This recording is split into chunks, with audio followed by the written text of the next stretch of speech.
Standardtantsud on võistlustantsus kasutada tantsude kategooria, mille alla kuuluvad aeglane valss, tango, veelivalss, aeglane foxtrot ja quickstep.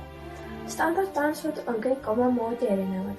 Näiteks, aeglane foxtrot on sujuv ja progressiivne tants.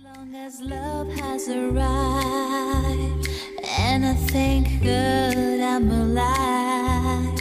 You're just too good to be true. I can't take my eyes off you. Aga quickstep, kiire ja kergemeelne.